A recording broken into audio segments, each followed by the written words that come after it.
Sleeves here with the Senior Pickleball Report, powered by Active Blend. Let's get it going.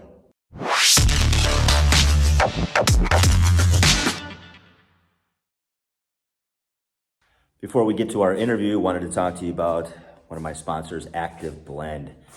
Great supplements and vitamins made in the United States, so they're consistent. They're also vegan, which is cool, and no GMOs. And you got some elite athletes using them to keep them on the senior tour. Teresa Tarn and Taylor of the National Pickleball League. Check out my discount code, and I use them daily. Keeps me on the court for good joint health. Active Blend. Today in our People of Pickleball episode, we speak with Natalie Hughes from Peace in Pickleball, an organization that is spreading goodwill by helping provide equipment to communities globally that may not have access to pickleball equipment. But before we get to that, if you like this content, consider subscribing to the channel. Check out all the links in the description for discounts. Check out our newsletter, our merch page. Check out VAiR if you're looking to get into a rating system that is consistent. And also check out the sponsor, Active Blend. And hey, we got a cruise coming up, a pickleball cruise with Rick Barry this spring. Check out Daily Travels. All right, let's get to that conversation with Natalie. From Peace in Pickleball, Natalie Hughes, welcome to the Senior Pickleball Report. Hi, thank you so much. So wonderful to meet you. Yeah, nice to meet you as well. And obviously, we're going to get into what you do and the development of Peace in Pickleball and what extraordinary things have happened in a very short period of time in your life and to this organization. But before we get to any of that, we need to know how the silly wiffle game sort of took over your world. So explain to us how pickleball came into your life. Yeah, just like many people, it did happen during COVID. So I was in the liquor industry. The world shuts down, but I have to go straight back to work. It felt pretty normal to me. It was just a 3-week shutdown. I go back to work, but everybody is taking this very seriously, really distancing.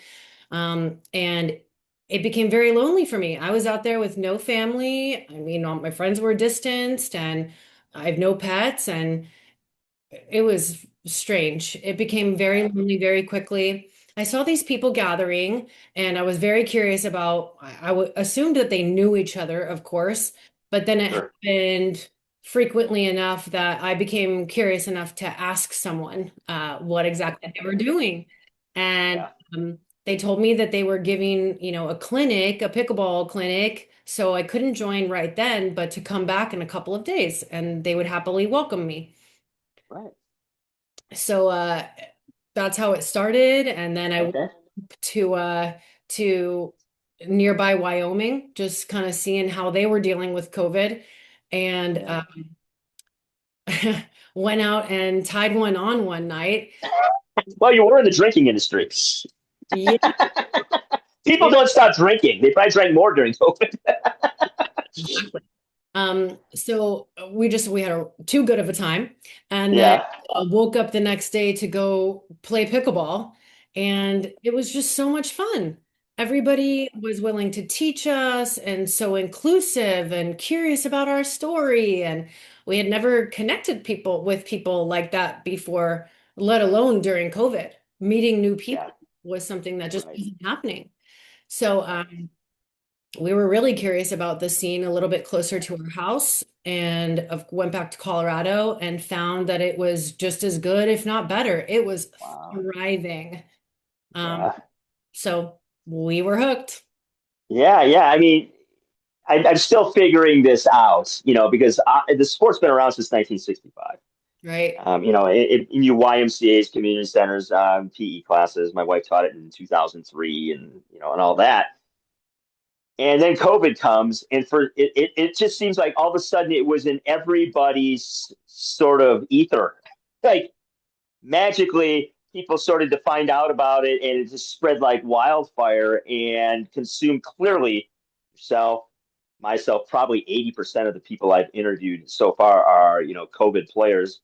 And here we are, and I'm still the best answer I heard actually was I was on a podcast myself today, and a woman said, I think what it did is it gave us an opportunity to play as adults, to rediscover the act of just playing, like having time to play, whatever it happened to be. And this happened to be a sport where we could socially distance at the time, still go out there and not take ourselves, hopefully, not too seriously about it. And so I like that answer because I think it is true for me, at least on some level. It's like, it just feels good to play and to be able to like discover something new, and get better at it. But to be able to be competitive at different stages of your life, I think Yeah, is so quite addicting. It's like, wow, for I can sure. be good at something better maybe than a 20 something player. Right. Right. And Oh, for sure. I introduced it to my mom. She's 60, she'll be 68 next year. Okay. And I mean, she's very good. Um, Yeah. kind of done taking my advice, but A little too good, mom. yeah, exactly. Um, I played with her today. It's so much fun. Yeah. It's a Yeah. multi-generational sport, I think is one of the most important things to me. I mean, that's really what struck me and kind of motivated me to start the charity. Yeah. Beyond meeting some people down in Mexico that inspired me, the fact that she was able to, she was working in a job in the house and Hmm. um, basically remotely in an office Yeah. by herself with her animal, and she had no social circle. And Yeah. all of a sudden, when I introduced her to the sport, I mean, honestly, I live vicariously through her now. I call her and she'll barely pick up the phone for me. She's like, I'm busy, I'm busy. And then we're going to lunch. And then, sorry, but we're going to go watch a garage band later. And then tomorrow we're pouring beer at the Greek festival. So I'm so sorry, but I'll talk to you next week. Okay, sorry, mom. Well, hi, I Kat. laugh because that's exactly what's happened with my parents. Love the cat. Awesome. My parents moved from Phoenix where the social circle kind of had deteriorated over time. People moved, people died, people got divorced. They moved back to where we grew up about 3 years ago. And it's hard to get a hold of them. Like they play pickleball 3 days a week. Now they've got like they go to trivia nights, they're doing pizza night. And I'm like, what happened? Yeah. And I mean, just a classic example of how pickleball can change your life. It's not necessarily about becoming good at sports. It's really about the social circle, the community.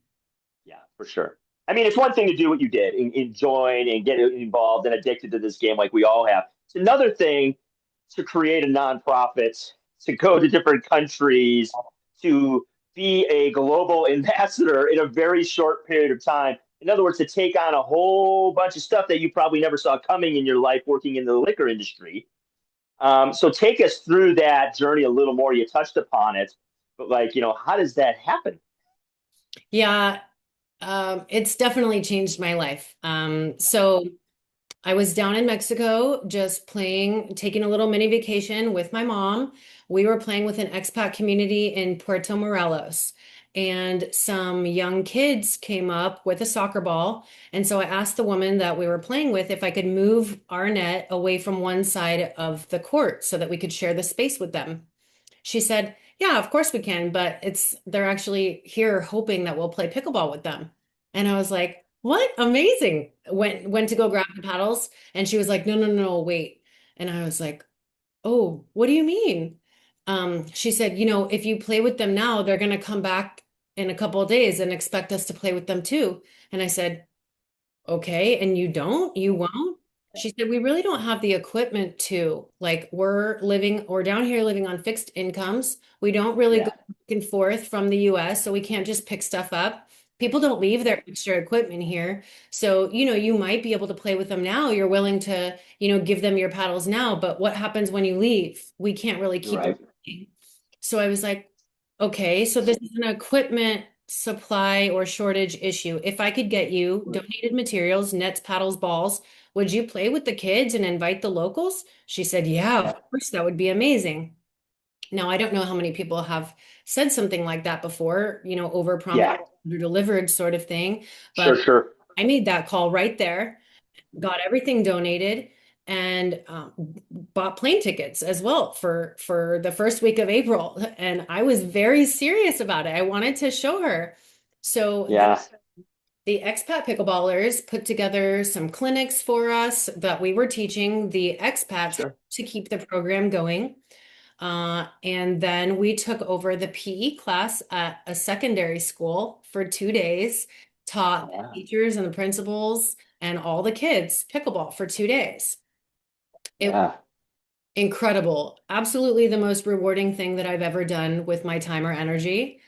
And so I was just so inspired by it, but I had to go back to Colorado. I was still in the liquor industry, Sure. just grinding away.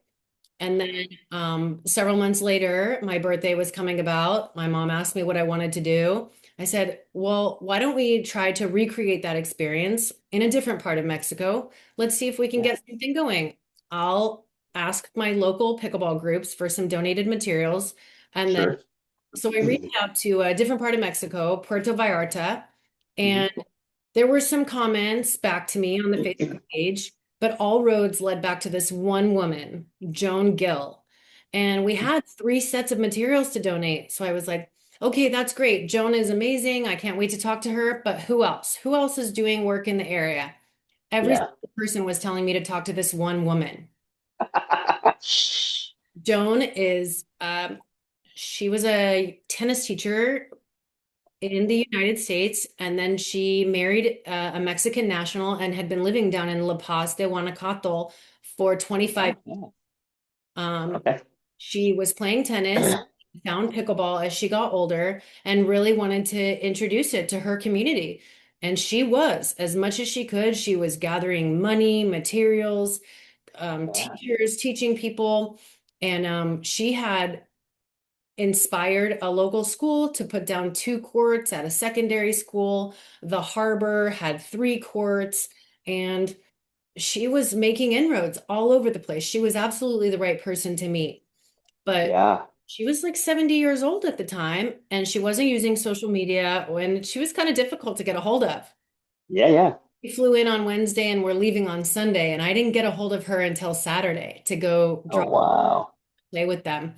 So it was a little bit of a complicated delivery, and it just opened my eyes to what this could possibly look like if we did want to start a foundation.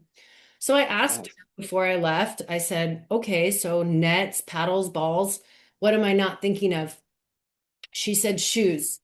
In this area, Mm. the kids start to go through pairs of shoes. The parents are not going to let them come back and play. Yeah. It's just too much of an expense. So Right. Right. supply nets, paddles, balls, it's still kind of not enough. So I said, okay, well, it's not like you're asking for money. I went home Right. and put on a pickleball tournament, and part of the fee was a used pair of shoes that had at least 6 months of life left in them. Okay. We had Wow. 48 players sign up and 155 pair of shoes show up. And So now the next thing, how do I get those sheets there? it's a good problem to have, right? Shoes, Sure, for sure. bulky. We filled up 9 pieces of luggage and Oh brought my goodness. them to go. So it was like for all the players, but also for the families that continue to allow the kids, because we kind of actually have to bribe them a little. Kids Yeah, are required to be in school in Mexico through elementary school, and then they have the option of going to work or whatever the kids want to do. And so we kind of have to bribe the families to have yeah, let the kids come to pickleball, and it it was just extraordinarily rewarding. And people yeah. said, we would donate more if you just established yourself as a nonprofit. Right. There we Well, go. Now I'm in it. I don't want to slow the progress. Or, if people want to donate more, then I need to file the paperwork. So that's Yeah. what we did. It Wow. was I October mean, 2022. yeah, and obviously, people look at your website, they've seen where you've gone beyond Mexico. You're going all over the place. So talk about a little bit about like what's coming down the road because this journey clearly you're learning as you're going, and I'm sure things still pop up. You go to different countries, different cultures, different expectations, all of that stuff, and then Yeah. building a staff, a website. All these things that that take time, energy, money, and but it to me, I can just tell you're really you just love it. I can just tell you've been smiling the whole time. You're beaming. It's better than selling booze. Um, Sure. I think once I had that realization that I was not enhancing the world, I was leaving my mark in a negative way, my life kind of fell out from underneath me. yeah, So I'm so grateful for this silly wiffle ball sport. It provides an exceptional amount of opportunities, this network, just getting to know people. And so that's really what I want other people to have the opportunity to have. But this sport is internationally, it's naturally growing inside of clubs and places that, the average person doesn't really have access to. And so that right. focus is really getting into the far corners, onto the roads less traveled in order to provide these opportunities for people who have less. Yeah, for So, sure. It's a game. To me, it feels like it's a game for the people by the people, and we want to keep it that way.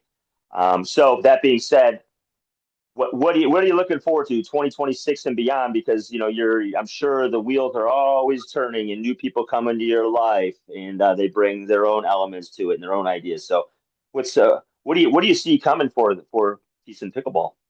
well, up until July of 2025, we had done 26 programs in 4 countries, and we were just asking the brands for donations, anything and everything we could get our hands on. Local pickleball groups, anybody I was playing with, trying to just draw exposure.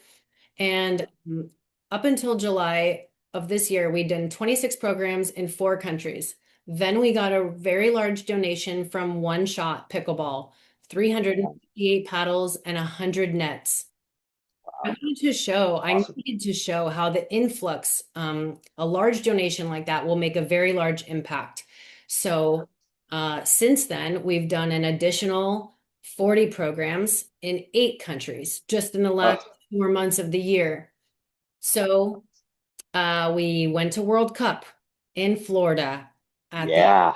October in order to meet some altruistic players that are maybe Mhm. getting some things done in their country. And we connected in a really big way.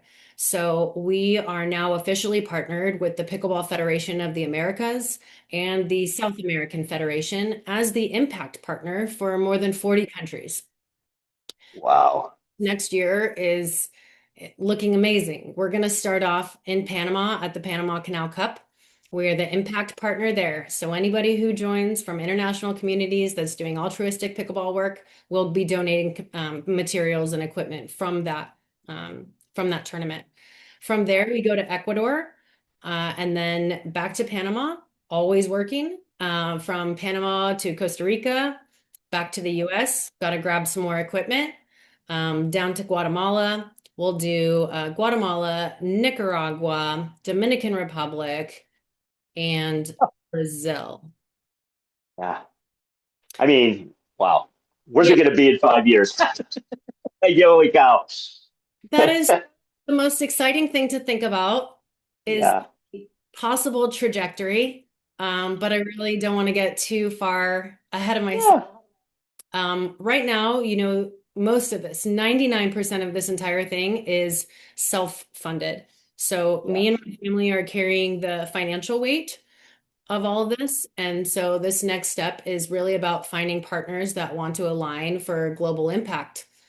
Um, Right. and not let it be about the return on investment and branding. And we're really Right. just talking about doing the right things at the right times and not Yeah. be about, pay to play. Who can afford to show up at the clubs and who can afford the clinics? Everything we do is free. We don't even pay our teachers. So we do go down and create these networks of teachers that are willing to teach in these foreign countries, and we can't afford to pay them because that would take money away from another group that we could possibly donate. Right. So it's been a challenge. The first couple of programs that I talked about, how we took over a secondary school and we donated materials to them. they eventually had to shut down the program because the kids started using the materials as weapons. So we learn so much along the way, and we're overcoming all kinds of objections and hurdles that we never thought possible. But we're also getting the governments involved, and I think that's how we really get more access to court space. We need to inspire schools to let us lay down lines in courts. They can have the equipment and use the area when school's in session. And then we might even pay a little bit to use it after hours. And then Right. the school can do what they want with the money. So Yeah. we're creating all sorts of incentives for people to join us. We want Yeah. everybody and make it as accessible as possible. Right. Hey, don't tell Natalie Hughes pickleball can't change the world. No. No, Unbelievable. Yeah, I just love it. challenge, Uh, every oh, objection. sure. Yeah. Sure. Absolutely. But I mean, again, like you mentioned, it's adding to your own growth as a person too, and obviously your staff and everybody that gets involved in Peace in Pickleball. So, folks, Peace in Pickleball, the link in the description. Find out how you can get involved, and be an ambassador, a global ambassador for this game, because this game felt like it just came out of nowhere to all of us, and now it's doing incredible things for our lives. And let's spread that. Let's spread that idea and that wealth, so to speak. Thanks for Yeah. your time now. It's the opportunity to connect the same way that we have. Absolutely. Thanks for your time. Again, folks, links in the description. Get involved with Peace in Pickleball or organizations that are doing similar things, and spread the word of this game, because it does change lives. I've seen it and I continue to see it. Thanks for your time, Natalie. Thank you so much. Peace. Hope you enjoyed our conversation with Natalie. Check out Peace in Pickleball. Get involved. Become a global ambassador to the game that we all love. All right, folks, you know what to do at the end of the day. Hey, let's pickle.